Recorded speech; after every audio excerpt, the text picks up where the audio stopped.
কংগ্ৰেছৰ মুখ্যমন্ত্ৰী হলে মোৰ কাললৈ এটা কলংক থাকি গ'লহেঁতেন আৰু এনেকৈ সনাতন আৰু অসমীয়াৰ কাৰণে কাম কৰিব নোৱাৰিলোহেঁতেন।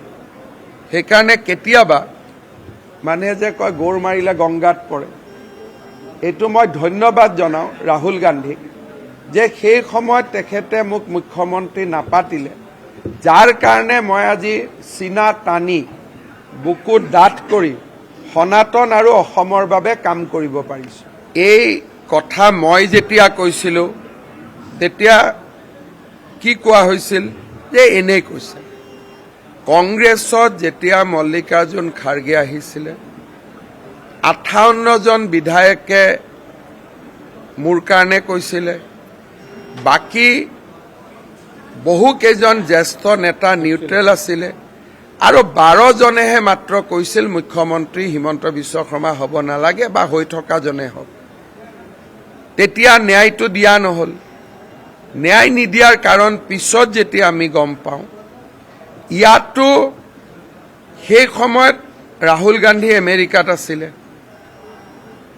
টম ওডালি, জৰ্জ ছৰেছ এইবিলাকৰ ৰাহুল গান্ধী অতি ঘনিষ্ঠ আৰু তাতে গৌৰৱ গগৈৰ পৰিয়ালো কাম কৰি আছিল। সোনিয়া গান্ধীয়ে মোক ঘৰত মাতি নি যে শপত গ্ৰহণৰ দিন তুমি ঠিক কৰা। যেতিয়া মই কেতিয়াবা লিখিম তেতিয়া কম, তেতিয়া মই মেডামক কৈছিলোঁ, আজিও মই মেডাম শব্দটোৱে কৈছোঁ যে অম্বুবাচীৰ পিছদিনাখন মই শপত ল'ম, অম্বুবাচী মেলাৰ কেইদিন নলওঁ।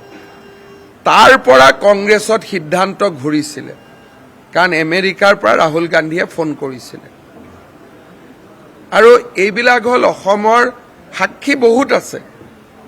যেতিয়াই কংগ্ৰেছৰ মিটিং হয় খাৰ্গে তেতিয়াই কয় যে হিমন্তৰ লগত তহঁতি যুঁজ, কিন্তু হিমন্তৰ লগতহে MLA-বোৰ আছিল।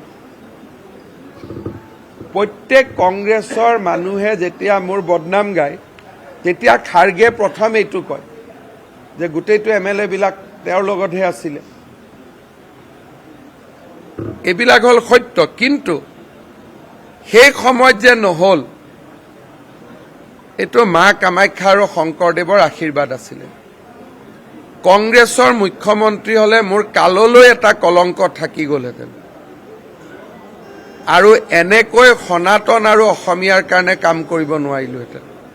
সেইকাৰণে কেতিয়াবা মানুহে যে কয় গৌৰ মাৰিলে গংগাত পৰে, এইটো মই ধন্যবাদ জনাওঁ ৰাহুল গান্ধীক যে সেই সময়ত তেখেতে মোক মুখ্যমন্ত্ৰী নাপাতিলে, যাৰ কাৰণে মই আজি চিনা টানি বুকুত ডাঠ কৰি সনাতন আৰু অসমৰ বাবে কাম কৰিব পাৰিছোঁ।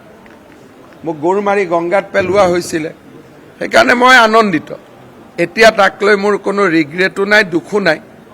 তেতিয়া অলপ ৰিগ্ৰেট দুখ থাকিব পাৰে, কিন্তু আজি মই ভাবোঁ যে ভগৱানে মানুহক সঠিক ৰাস্তাত লৈ যায়, মানুহে ভুল কৰিলেও ভগৱানে ৰাস্তা শুদ্ধ কৰি লৈ যায়।